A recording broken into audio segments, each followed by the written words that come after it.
Hello and welcome to Pixelated Realms, your guide to the digital landscape, untangling the mysteries of your favorite titles and discussing the latest and greatest in video game fun. I'm your host, Alex Salerno. Alongside me is my brother, Tyler, and today our special guest, David Lewis, the creator and founder and all sorts of things he'll talk about of Roger Wilco, one of the very first voice chat software packages available in video games. Yeah, we're very excited to have David. I'm excited to be here and tell the story that's never been told. Yeah, we have the first-hand account of how voice chat ended up in video games, and the story is pretty great, but I'm not going to spoil anything just yet. First, let's talk about what we always talk about, and what are you guys playing?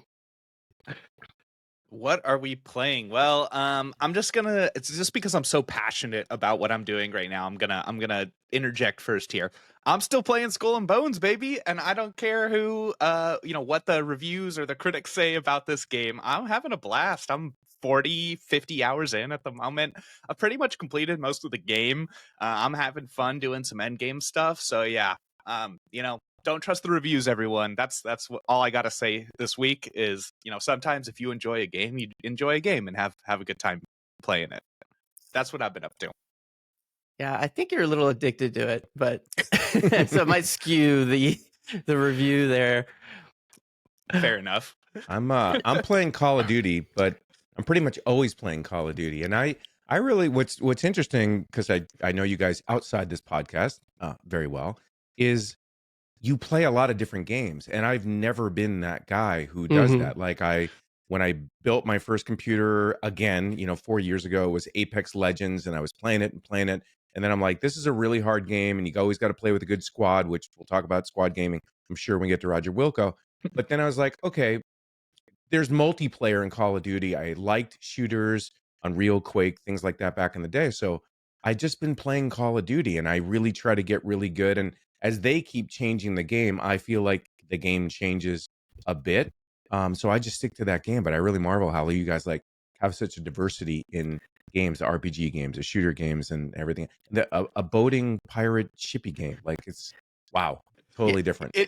And that's one of the things one of the reasons we really started the podcast, because there's so many different types of gamers out there. I have friends who are aligned with you, David, and they have a game that they just really like, or a series of games they really like, and that's where they have their niche and they really enjoy playing and focusing on that game.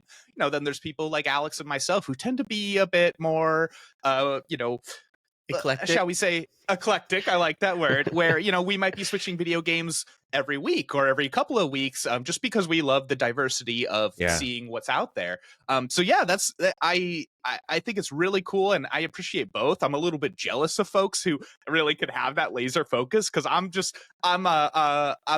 decent at everything, but I'm a master of none, as it goes. So yeah, it's Call of Duty is wonderful. It's always been a staple for me. My favorite Call of Duties go back to Call of Duty 1 and 2. Some of the original Call of Duties are my favorite. I love the World War II setting, and that has never changed, even with all of the Modern Warfares and future games that have come out. I like the more Modern Warfare style games, and no, it's good. I pretty much always play Ghost. Ghost is my character, and the other thing that I'm not playing this, but I'm working on this, and I think it's worth mentioning, because if we're going to talk about what happened in '99 and the ability to do what we're doing right now, talking over the internet and being the Alexander Graham Bell, it was exciting. I'm trying to do maybe a little bit some of that again with VR. So last couple years with the MetaQuest, especially the 3 now, the graphics capabilities have gotten really, really much better. Apple's released the Vision Pro. There's not really the content for that yet, but there's a hardware device. So I'm working with some guys internationally, remotely, same way that we did. The company was actually called Resounding, that made Roger Wilco.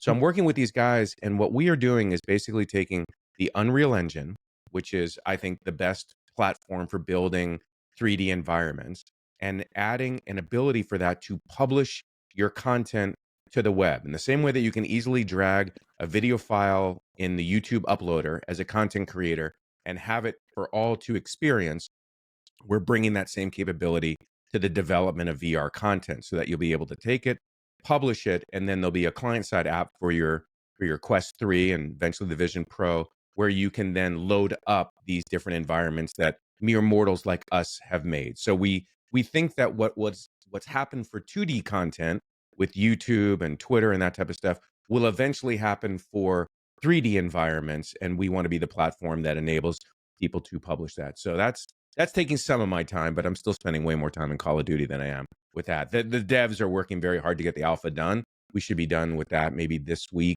coming up or next week, and beta is the plan in April, and then general release in May. So it's going to happen soon. Wow, that is incredibly exciting. I can't wait to hear more about that, folks. You're hearing about it first here. I mean, this is as inside as it gets. So, that's really exciting, and I know we'll definitely keep an eye out for it. It sounds amazing to me. That's cool. So would you say you would say it's the YouTube of 3D environments, where you could go and browse and just jump into an environment and just really get to play around in it? Yeah, 100%. And what's different about it than like the Quest application is that there is no middleman. If you make something and publish it, it's there. So some people will make like mindfulness applications. Some people will make escape rooms. Some people will make, tutorials and lectures. And some people will make like a disco or a club and play music in it. Whatever people think of, and as like Twitch or whether, the channels and segments will flesh out naturally. And we expect that to happen, but we don't know what people will make with it, but we just hope people do. That's cool. What was the name of the company again, and where can we find more information? Right now, the company, the straw man name is Parsec, and there is no information other than this podcast out there. Oh, you heard it here, folks. First here, ladies and gentlemen. We are the official source. Yeah, I talked to the devs. I said, hey, I've got a podcast coming up, and I want to make a video for my own channel. Are we ready to start telling people? They're like, yes. Let's start to get the word out and get the hype train going. Oh, very exciting. Love that. Cool. Well, we'll keep an eye on it. We'll definitely keep updates on this channel then, because now we're invested. Yeah, it is, we'll talk about Roger Wilco, but it's always this dilemma of like, what we think we're working on is a game changer. What will the world think of it? Yeah, is it going to fail miserably? Or is it going to be something that has like moderate success? I mean, there were things like Second Life and other technologies that came about that were super nichey and didn't stick around. And then there's things like Roblox and Minecraft that just blew up. And, if you had told me, hey, I'm working on like this, Lego looking building tool set that, teens will do. And okay, good luck with that. Right. Yeah. It's so weird. Like you can never predict the future.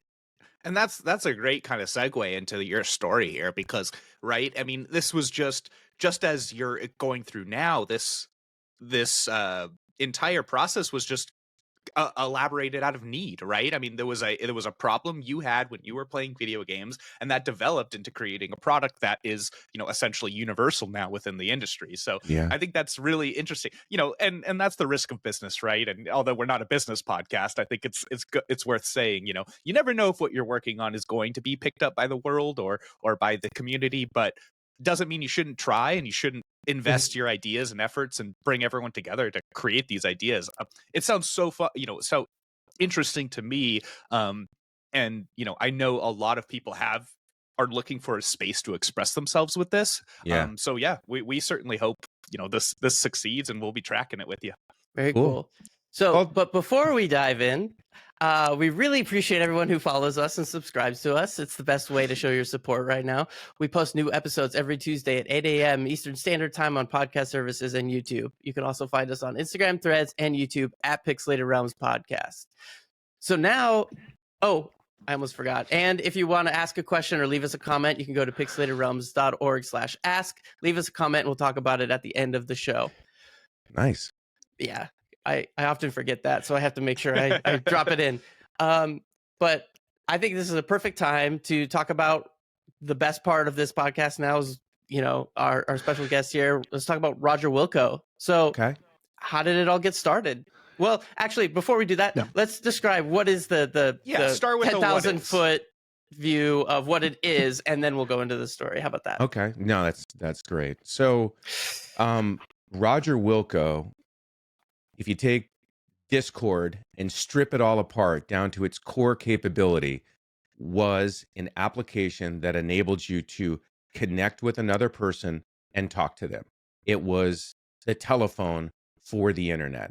It was a very small, lightweight application where you would go into the interface. You needed to know the person's IP address. So back then, we did have a challenge of like teaching people how to go to the command line and find your IP address. Most gamers kind of were sophisticated enough to do that, but it basically said enter the person's IP address. So I would ask Tyler, like, what's your IP address? Enter it and click connect, and we could talk. And I'll talk later about that Alexander Graham Bell experience that we literally had the first time we tried it. Then, if you wanted to join Alex and connect with us, there was no friends list. We didn't get that far. You would type either one of our IP address and connect to us. So that was one of the things that I'll talk about. Our technical hurdle was that dynamic adding and dropping of people into a voice chat. But that's literally I feel bad saying it. That's literally all the application did, but it forever changed gaming, and I'll Right. talk a little bit about that. But it was the Yeah. first one, It or was one the of the first first one ones to do this, essentially. Yeah. Yeah. I think it was the first one, but maybe there's documentation to prove otherwise. There was certainly no popular way to do it if something else existed out there. Mhm. And what we did, it was the first application that truly worked with a video game, which Mhm. was challenging in and of itself. This was not Skype, where I made a call and only used that application. Skype would not do what we did, even when it came out. You had to be able to do full duplex audio mixing so that we could have a conversation while all the sound and noise of the video game was going on, and with like practically zero latency, like really Wow. near to no latency. So that was the channel. But it came about, if you want to hear the story about how it came about, Yeah. Of course. I was literally 75 feet from where I'm sitting right now.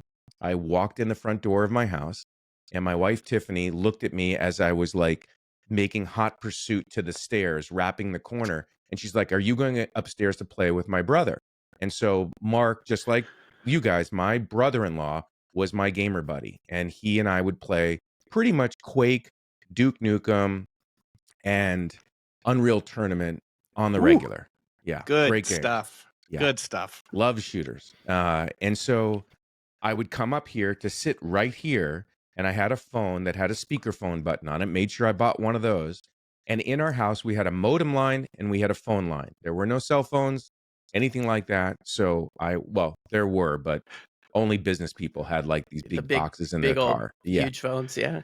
And I was about to say, can we? What year are we talking here to set the stage for our younger audience? 1999. Okay, folks, just remember, in 1999, we didn't have Skype, we didn't have Discord, we certainly didn't, Ventrilo. Those things were in their complete infancy. So just keep in mind that this was a active problem at the time. Yeah, there was no streamers. There were no microphones. Headsets that you bought for your game did not have microphones. The only people who had microphones were those doing voice dictation and Dragon Naturally Speaking. Pretty much, they're really so that.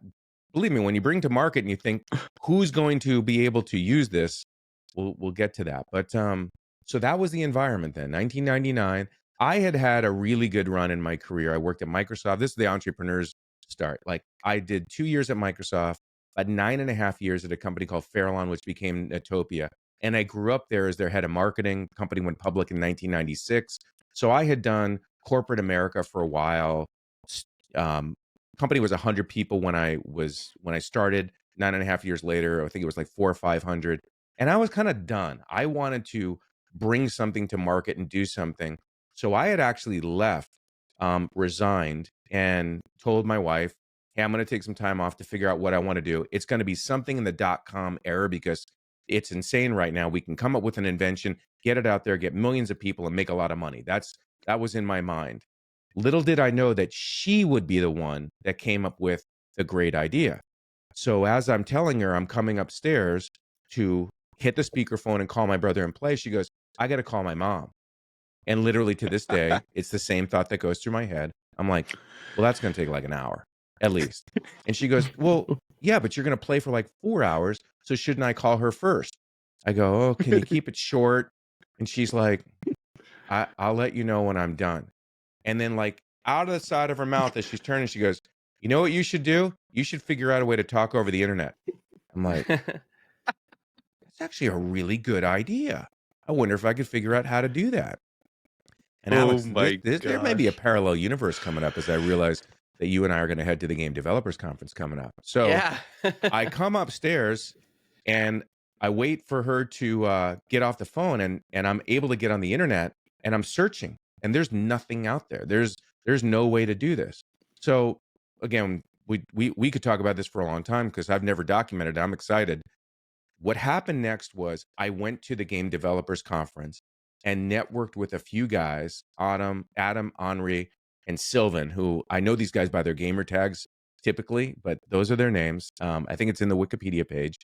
And we sat down, and they were Warbirds players. And I was like, "What do you play?" And they're like, "It's called Warbirds. Like, we fly to Europe and we do an invasion, and then we fly home." And I'm like, "That sounds horrible, but I'm glad you like it."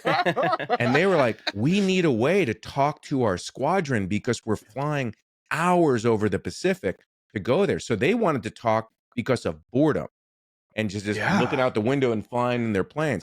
I wanted to talk so that Mark and I had an advantage as, capture the flag, like which way are you going to go? Where's the flag? Cover the base, that type of thing.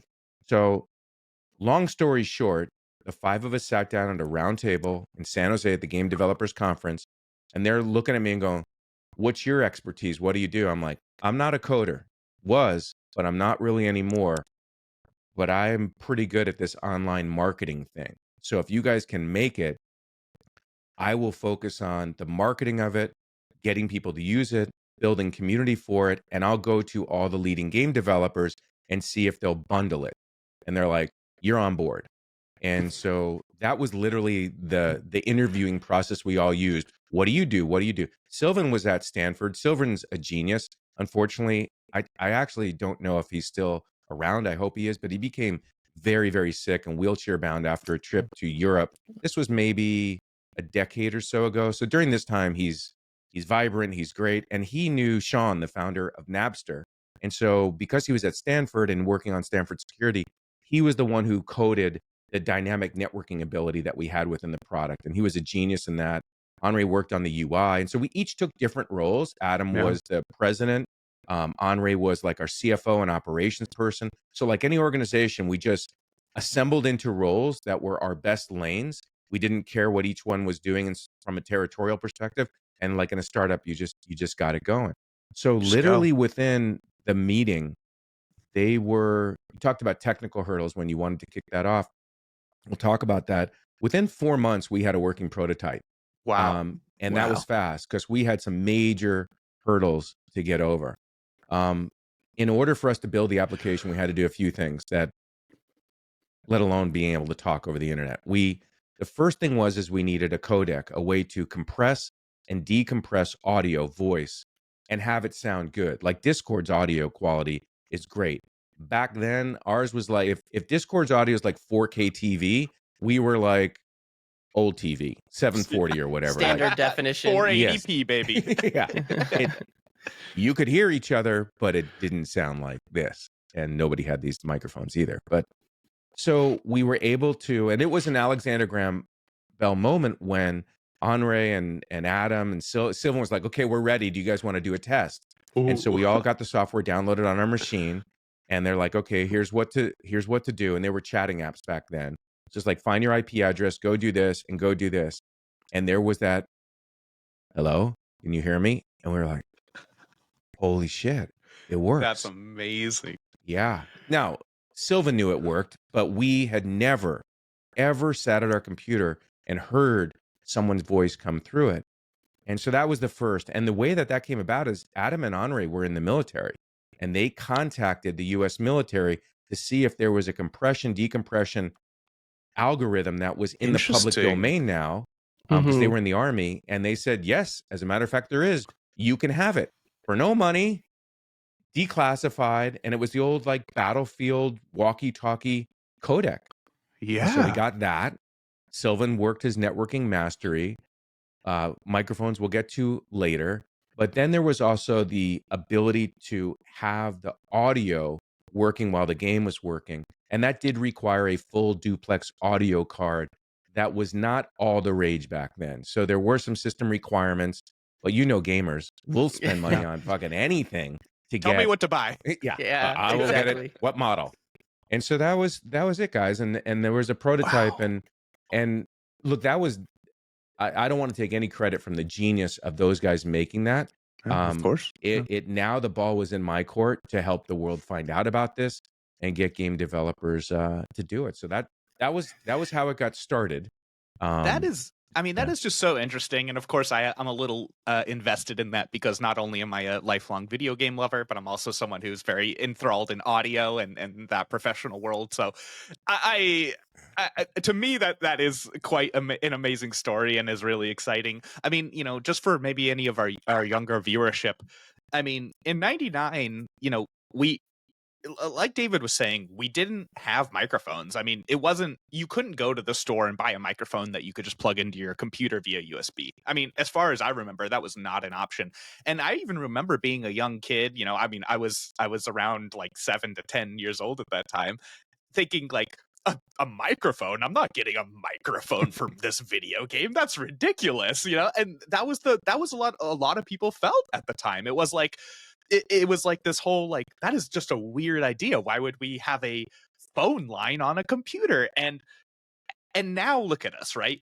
It is a everyday thing. I mean, come on, we had COVID and work from home, and this whole internet communication is now an entire industry, an entire world. And just to see how kind of this need came out from this idea of, once again, younger viewership, you couldn't be on a phone line.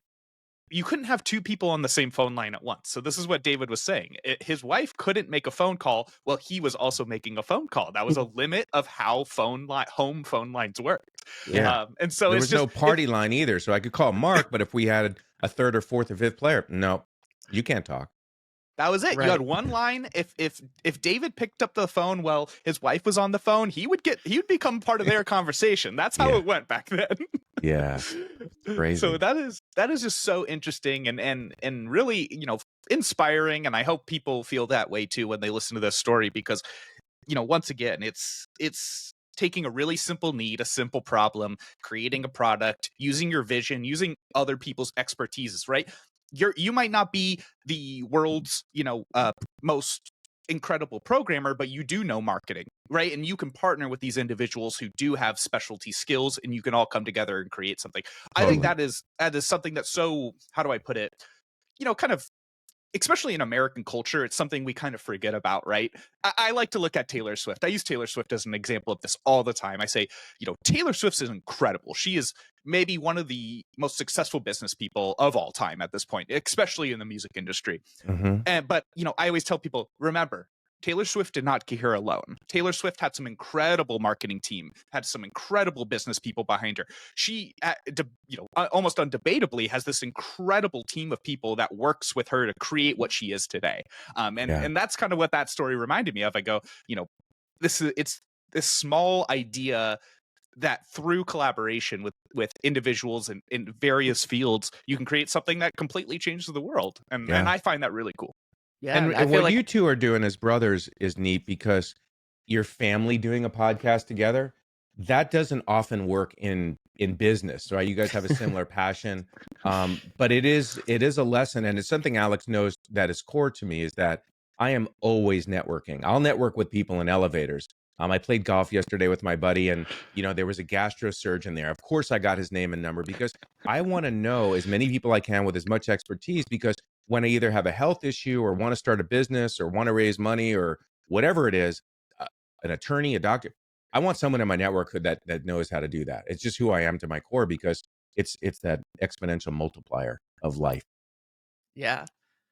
I mean, yeah, that's that. I mean, I could never do what you do and be able to just go to GDC and be like, hey, you guys want to start a company? That's amazing.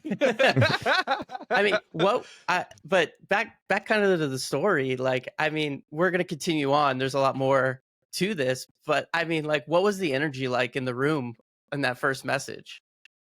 When we talked, we were all virtual at the time. What's interesting about this startup is we started the company with no money. We didn't fund. We were all fortunately in a position. Sylvan's at school.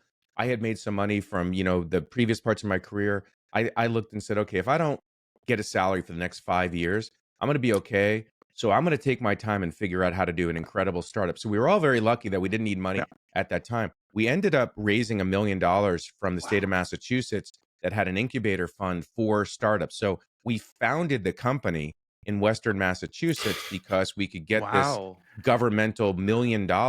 So now we're actually starting to get paid. They're paying me, I think it was $10,000 a month. I had to Wow. don't do what basketball people do. Like I had to get the money and remember to pay my taxes because I was going to get a 1099 at the end of the year. But so I took a significant, that was a significant decrease from where I had what, but I Right. didn't care. I wanted to change the world.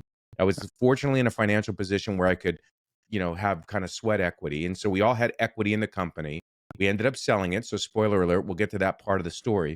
But that's it. We were all virtual and I had a business card. It was the only thing that was ever printed of the companies in the company's histories was David's business card because it was back then you still actually handed people's business cards. And since I was going to go meet with all the game developers, Yeah. there's nothing else printed with Roger Wilco at all. There's no shirts, there's no coffee cups, Wow. there's no trade show signage or anything. And there was a website, there's a piece of software, and my business card. And that was all we needed to build the company. But the building of the company is the next great part of the story because now that you've got this amazing capability, if you build it, they won't come. You got to go find them, and that's Yeah. what came next. Oh, that's a great segue. So, from someone who, frankly, as Alex was kind of saying earlier, I'm not that marketer individual. So it's really interesting to talk about this because it's just a different headspace, than I usually kind of float in, and I love to hear it. So now that you have this product, right, you've worked with the team, you guys have created something that you feel presentable. How did you go about approaching this conversation with these huge developers at the time? I mean, it must have been intimidating. For sure. Also because the game industry is like Hollywood or the music industry, and if you ain't in it, you ain't in it. Yeah. And I'm a suit guy coming from Microsoft and Oh. Fairlawn, and I'm going to go knock on game developers' doors. And I got a few doors shut for me in the beginning Yeah. when I tried the pitch, so I changed my pitch dramatically. I called the guy, found him. There wasn't even LinkedIn back then, or if there was, I didn't use it. I found a guy by the name of Kenneth Balthaser. He goes by Ken. Love that name. Yeah, great name. He was the product manager for a game that we all now know that had not come out yet called Battlefield. And the hype coming around Battlefield on IGN and GameSpy and all these was that this incredible tactical shooter was coming out, the first squad-based game. Ding, ding, ding, ding. I think he needs what I have, right? So Wow. that's what I'm thinking. But I will tell you, because I think the podcast is an opportunity to teach anyone that ever wants to be an entrepreneur, have a business, how to go to market. So if you're me, David's the marketing guy, Dave's the biz dev guy, what would you think that I need to do to get traction with the software, right? I need gamers to find out about it. By the way, it was free. You could download it for free. There was no even paid version. It wasn't like the freemium. It was Right. just free. We thought, let's get a lot of users and then we can figure out how to monetize with like a premium version or something. But right now it's free. So what would you do? Even today, what would you do if you had I think Alex and I have these little wrist sliders, right? So let's Yeah. say he 3D Mhm. prints something cool like this with some rubber, and now you've got this great thing for gamers. What do you do? What would you do today to get the word out about this? You want people to start talking about it and using it, right? Bingo. So if influencers, take any of the influencers online that are good, and you send them one and you write, here, this is a gift for you. If you ever feel like mentioning on your show or podcast or stream, that'd be cool. That was my strategy, was to go to, there were squads back then playing certain particular games, especially Counter-Strike, and Okay. they had websites because they wanted to Mm. recruit other people to their squads. So what I did, I want to talk about Activision in a second, but what I did is I created on my computers, I had enough graphic skills to make banners for them, graphic banners, and I sent them a banner and I sent them a little care package and I said, I want your team to be even better than you already are. here's a piece of software so you can talk to each other. That was the email I would send them because they had the recruiter. So I went to all the big teams that were playing these games and would send them the software and send them a banner so they would put it on their website. And a number of them did. And that started to get traction in the community because it's the FOMO. It's like, what is that? What do those guys use? That's fucking cheating. No, it's not cheating. That's smart. They have voice. So it caught on very quickly in the gamer community for squads that wanted to be able to talk to each other playing other type of shooters. But here comes Battlefield. So two things happened the week leading up to Battlefield that I'll never forget. Company that you've heard of called Plantronics, who is like back in the day, they were the headset company. If they'll always love to tell people that the guy who was a Buzz Aldrin or whoever walked on the moon. I feel bad right now. Is that who it was? Well, he was one of them. Who landed on the moon? Buzz and Louie. Okay. They Neil love Armstrong, to say, I think is what you're looking for. Thank you. He said they used our microphones and headsets. Wow. That was Plantronics' claim to fame. So, little Davey, he goes down there, drives down to Santa Cruz, where they're headquartered. And I knock on the door and I find the guy who's like head of retail, which is responsible for getting their products in retail because you didn't really sell a lot of stuff online back then. There was no Amazon. I said, so are you guys coming out with a headset ever with a microphone? They go, wow, were you sitting in our calls? And I said, what are you talking about? And they go, we're introducing our very first headset and we want people who are doing dictation to use it. And, we'd really like the Skype community. I go, how do you feel about the gaming community? And they're like, sure, one day. And I go, well, I have something and I want to show it to you. And so I sat down on their computers and they put the headsets. And I imagine you coming in with some like mystery box and like lifting it off and like smoke comes out. It's got like a little USB on it. What if we did this today? Yeah. So I just want a quick correction before we continue. We are not astronauts. We are video gamers. It's Neil Armstrong, guys. Okay. Okay. Louis Armstrong's the trumpet player. So bad. Continue. Sorry. Major props to Neil. Thank you. And by the way, in the chat, if you don't believe we ever landed on the moon, feel free to drop a comment because I know some of you are out there. Yeah. Anyway, legend has it was Neil Armstrong. And it was the Plantronics headset. So I demoed it to them, and sales doesn't normally work like this, right? I mean, if there's an interesting psychology that if I went to a group of people and said, I want to read you poetry, how much should I charge you to have me read poetry to you? You'd get a certain result. And then if you said, I want to read poetry to you, how much should I pay you to sit there and listen to me read poetry? You'll get the same percentages. So negotiations are an interesting psychology. So I'm sitting there like, wow, they're really interested in my software. And before I said anything else, they're like, would you allow us to bundle it with our drivers? Because this would help us sell more headsets. And I'm like, well, absolutely. Yes, I was like, oh my God, this is great. I have the headset for Neil Armstrong now coming into the consumer market with our Roger Wilco software. So I called up Adam and Andre and I'm like, great day. This is big. We're down at Plantronics. We're going to be bundled with their headsets. Now, think about it. That's a big win. Great vote of, if nothing else, it was Plantronics is giving you the stamp that this is real deal software. So we had that done. Later that week on Thursday, it's time for my meeting with Ken. And what I told Ken in my email to him is, I'd like to show you something under NDA that will make your game, I guarantee, the #1 selling tactical shooter of all time. It will, I can't tell you what it is over email, but I'm happy to come show you what it is. And he's like, that's a great pitch, because what does he care about? Making the #1 game of all time. Something like that. He took the meeting. So I go there and I brought 2 laptops because they had to have full duplex cards. I brought my Plantronics headsets that those guys gave me. And I go, by the way, I'll tell you a little bit more about this. The Plantronics headsets at that time had a switch on the cable that you could disable the microphone. So I had the switch off. Ken doesn't know what I'm about to do.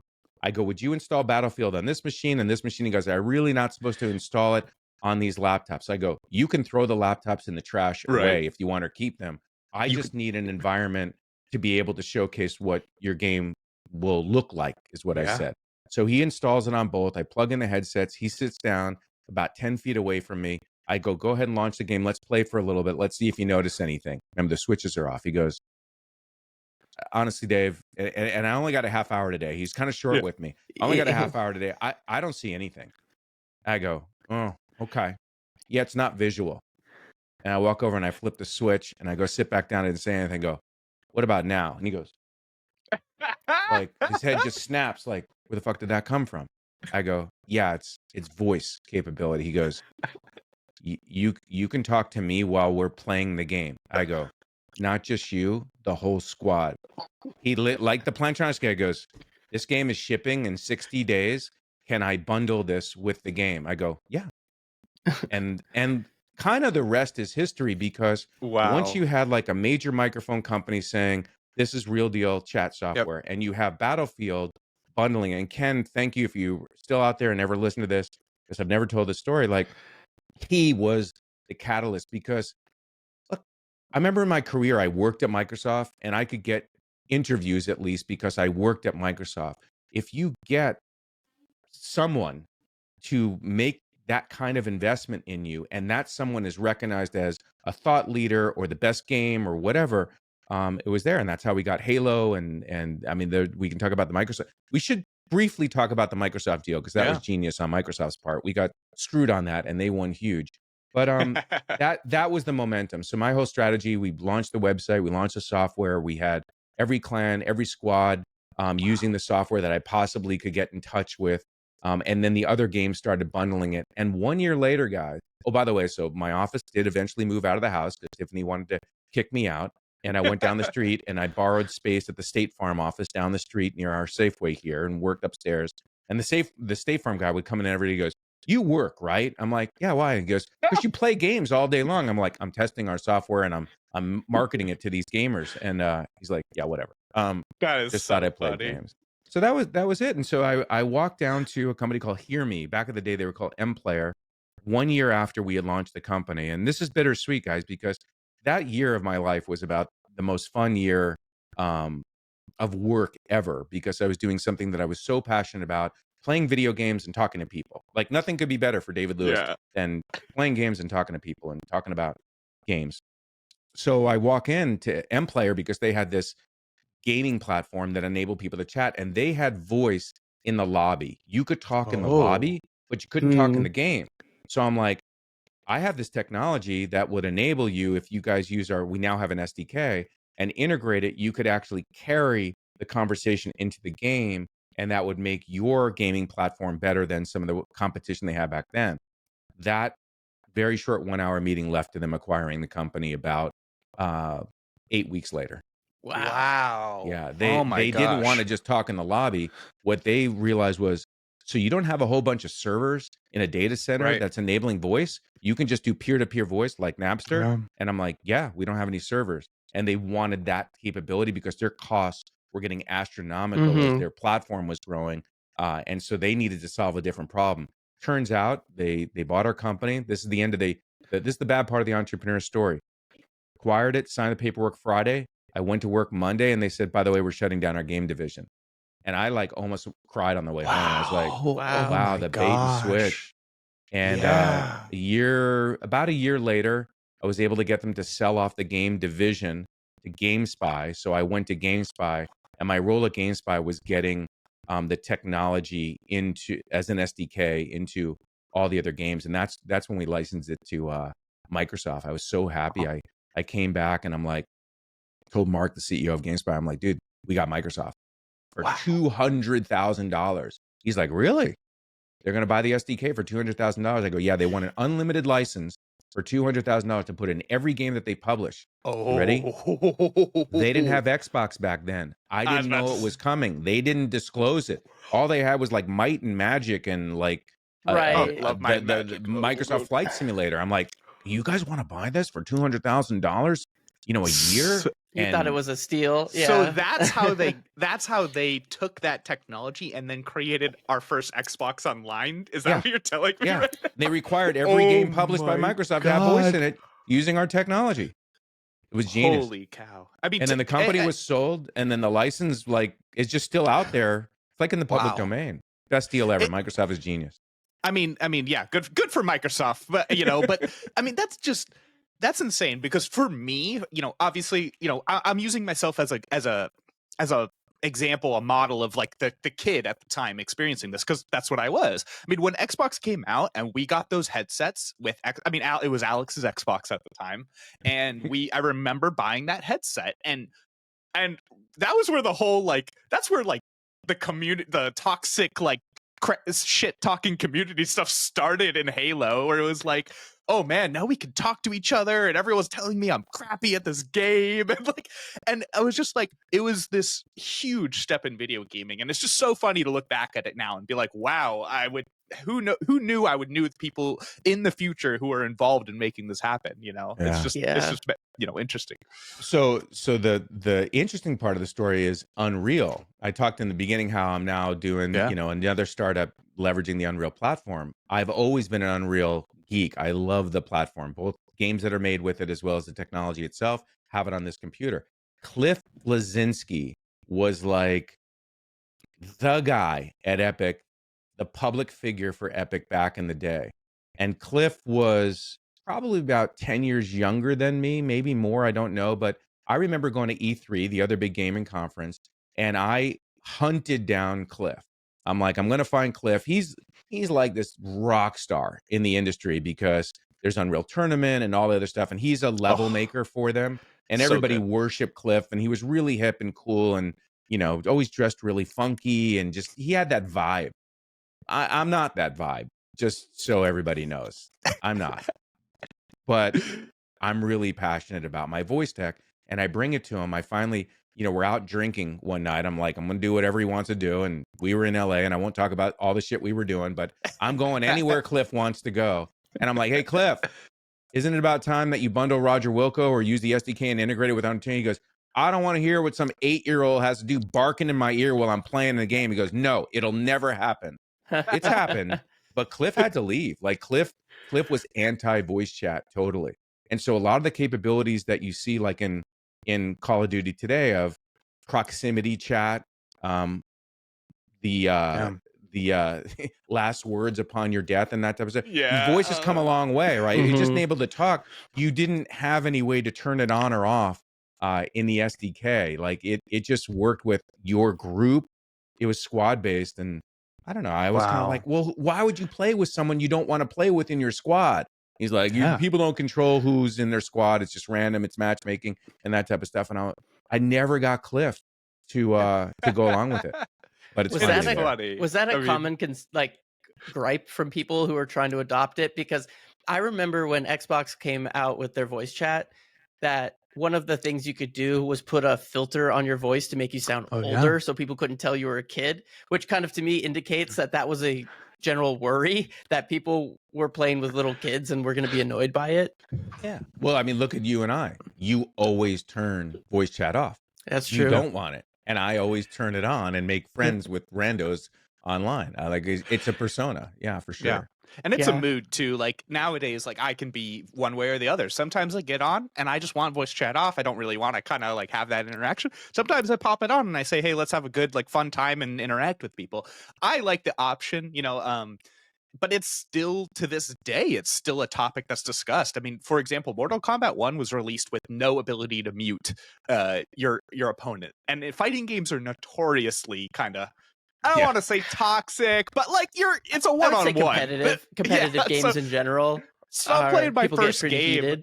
Yeah, I mean, I played my first games and I'm like, I hear someone saying like, oh, but then I get on another game and I can hear like it's clearly like a 7 or 8-year-old kid who's never played the game before, and I had some really positive interactions when MK1 came out. I'd say like, hey, hey man, like try this out, try this combo. Like, okay, you did a good job on that, but like do this time. So there's like so many positive experiences that can be derived, and it's I think one thing that I think is worth noting is back in the 90s and early 2000s, there was a lot more, how do we put it? A lot more like concern and care taken with how you presented yourself online, right?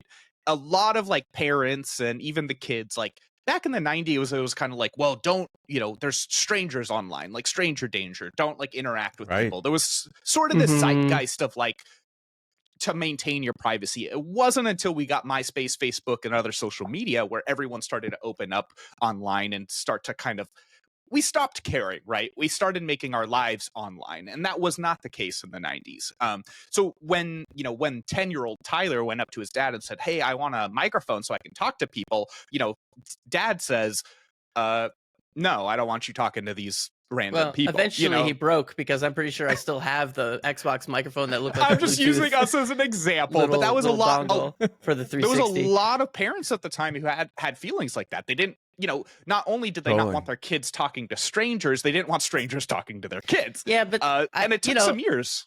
Yeah, I feel like that's just what happens with new technology. Is people are suspicious at first, and then it becomes commonplace. I mean, Absolutely. I have great stories now of, Helldivers 2 just came out, and it's a squad-based shooter game, and people will chat online, and we're like, all right, guys, let's go in and we're gonna take these bugs down, for democracy. And it's this like whole hilarious, like, you really do feel like with these total strangers that you are a squad, and it wouldn't happen otherwise without voice chat. Otherwise you'd just be this anonymous person. It really humanizes people as you're playing video games, and especially Call of Duty. And like you were talking about how great the death voice lines are.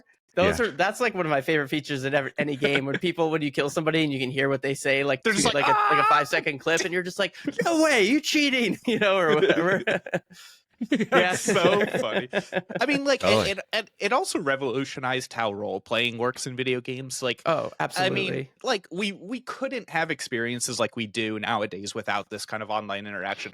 One of my go-tos might be like Sea of Thieves, or this smaller pirate game called Black Wake, if any of our viewers have played that.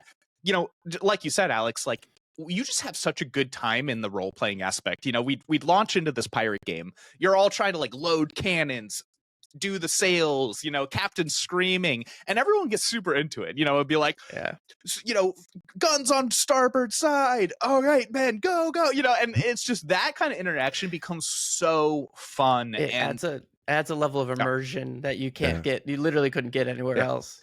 And although we like to, go ahead, David. I was going to say my I think best day at work ever. It's an email I got from a mother. And I don't remember exactly what the game was. I think it was Tribes, but she said, my son, fill in the blank of the name. I can't remember because this is a long time ago. She goes, my son had a very unfortunate accident in the backyard. He fell off a slide, broke his neck, and became paralyzed from the waist down. Wow. So, and she's like, so we didn't know what to do. We bought him a computer, and he plays this video game all the time, and he discovered your software.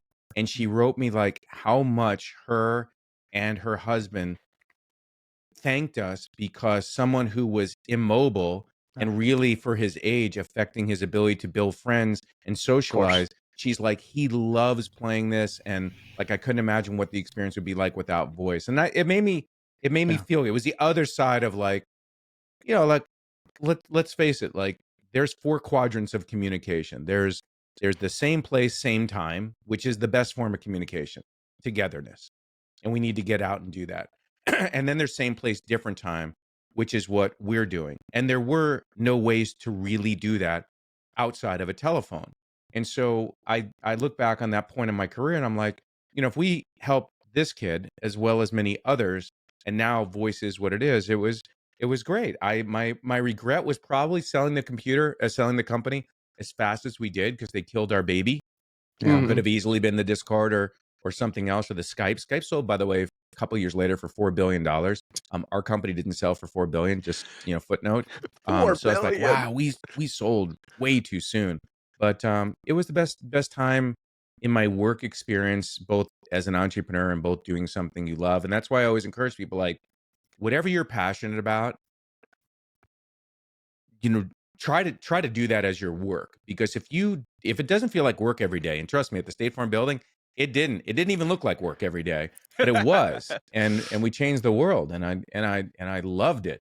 And I'm looking forward to maybe doing it again. I mean, even though I'm officially retired, I have enough time to dabble with other things. And I think, VR, I have mixed feelings about it, because it's like, okay, you might have experiences so good that you don't leave the house. And I don't want to be a contributor to that. But then I again, think I mean, it's such a you can have some complicated amazing topic. experiences. Yeah. You know, like you were saying earlier, we have to understand, you know, to some degree, inventors only control so much. You throw things at the wall, but you have to let the world accept them. And so we just don't know how the world's going to accept VR. We don't know what that looks like yet. I mean, sure, it's been a growing industry for years and years and years, and we've all seen renditions and we'll continue to see them. But you know, we're still in its infancy. We still don't know. Personally, I love VR. I love the immersion, even what we currently have, but I experience motion sickness. So like I'm extremely interested in how the immersion, the potential for augmented reality, right? So maybe not keeping us locked in on headsets all day every day inside our homes, the ability to take that outside and have augmented reality.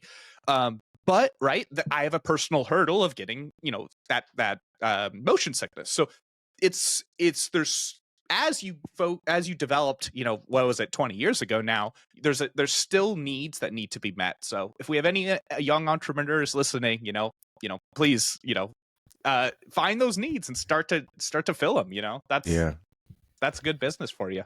Cool. Refresh rate's going to cure that for you. I hope, Tyler. I hope it's probably the refresh rate and the pixelated, because you play 3D games on your computer and don't have it, right? Yeah, so no problem at all. It'll get there. You'll be resolution, okay. Just time, all that. So if we were, I know maybe you said discovered the next problem we need to solve. No, yeah. I think they're very aware of that problem right now. Yeah, but if we could solve it, then we got all the money in the world. There you go. Let's no more motion sickness in VR. Yeah, it's a real thing. That's awesome. So I would say, a couple last minute questions, I guess. So you said you if you were to go back, you probably wouldn't sell the company. But if there was something else, what would you do different? What would I do different? It's a great question. I guess it depends on where we focus that. Like, there were some deals that I did, like the Microsoft deal, where I was just naive. So if I was trying to build more revenue for the company, there are things that I would have done differently there in our licensing. Like, I was so excited to get it out that I think we were undercharging for its capabilities. Sure. And I think we moved deals too fast. Like Plantronics, who said, can we bundle it? And I talked about the poetry thing. Like, I probably could have gotten money from them to bundle it, but I just needed it to be out there. So I think there were things that I learned about deals. One of the things that I think we did really right was the team. Yeah. The success or failure of any given product is the team. And we had really just everybody shared a passion. There was a great culture fit. We did eventually get together and we did, like an offsite together, which really helped build trust and even more rapport, because we met at the Game Developers Conference and then all went to our corners to work on this. So coming together was good. There weren't virtual companies back then, and we were like a virtual company. So I guess I wish I stayed in touch with those guys a little bit more. Adam and I have, but some of the other guys not so much. Adam and I have stayed in touch. When I sold the company as an entrepreneur, we took a lot of stock in the company that bought us. So they valued us at a certain amount. We took a huge portion of that in stock. And because I felt like we sold so early, and then we actually took stock in the other company and their stock did okay, didn't do great.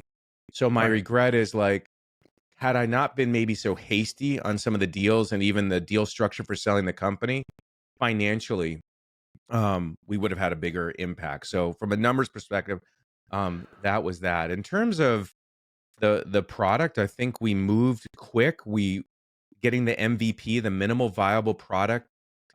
Tony was one that was really good of, like, guys, this is version 0.5. We will just have this. Remember I said we didn't have a browser where you could find each other. We were okay with that because we thought gamers will find their IP address and connect if they know what it is. So learned a great lesson about, like, don't try to boil the ocean with your first release. Just get it done, get it out, because even the capabilities that you think are important, you'll find out from your community what it is. Wow. Nits, but I would do it all over again. but I would be probably smarter about the revenue side and the growth potential of the business. Yeah. So I want to kind of end us on a high note then, if unless you have more to this story, but I would just ask, like, what part of this is like, are you most proud of? Taking risk. And have you ever seen that meme that says, I'm going to misquote it, but it's like, I don't often listen to my wife, but when I do, it normally turns out well. Listen to your wife. They are way smarter than us. Even though we may think certain things, like, had Tiffany not just said, if you're really looking for something to do, why don't you figure out a way to talk over the internet? I heard that. I'm like, so I mean, the entrepreneur lesson is take action. We will talk ourselves out of something so fast as soon as fear starts to creep in. So like the high note is like, look, both of you have started a podcast to justify your gameplay to your significant others. Okay, fine. Just listen to your significant other, and if you think you have a good idea, just take action on it. And that is a lesson I've learned over and over and over again. And by the way, if it doesn't work out, just fail fast and move on. Yeah. And you learn something tremendous from that. So don't be afraid to try. I think that's great advice. Oh, yeah. And you can tell that he is a master husband at this point. Nothing but compliments. Like, I'm going to slide this in here so she knows. Yeah. She won't listen to it, by the way. She will never listen to this podcast. But yeah, she's wonderful. Good note. I love it. Yeah. Listen to your wife. That is amazing. Well, thank you so much for being on our podcast. Yes. We hope to have you on again, but that is quite the amazing story, and one that I don't think enough people know about, the kind of genesis of video game voice chat and the genesis of, I would say, modern video gaming as we know it. Yeah. Can you imagine what it would be like without voice chat? It would be completely different. Well, thank you for the invitation to come on the program and chat. Oh, yeah. Tell it. Such a pleasure to have you, Dave. I really appreciate it. Feel free to update the Wikipedia page now that you have more information if you want. Please go check out the Wikipedia page. That was definitely edited by Dave himself. No, I'm just kidding. I'm just kidding. Maybe some of it. I'm gonna have developers to go don't build Wikipedia pages, right? But they're not braggadocious at all. But I'm like, well, David did this and David did that. I think your name is in here. 1, 2, 3, 4, 5. No. I will tell this. Hey, if anybody's interested in VR, like I said, it's coming soon. If they do drop a comment, I'll make sure they get the software as soon as it's available. So if they want to build stuff for VR, it's coming. If you're interested in what David was talking about earlier, please let us know. We're going to keep you guys completely up to date as we get information, because we're getting it from the source directly. So, get in early. This might be a big opportunity for you now, and 10 years from now you might say, oh man, I should have listened to that podcast and got on that platform early. So take your opportunities. Pixelated Realms. I'm going to tell the story. One day I was listening to Pixelated. And the rest happened. Was history. Yeah. Well, thank you everyone for listening. Don't forget to follow or subscribe to us to be notified when we post new episodes. We post new episodes every Tuesday at 8 a.m. Eastern Standard Time on podcast services and YouTube. You can also find us on Instagram Threads and YouTube at Pixelated Realms Podcast. Thank you very much.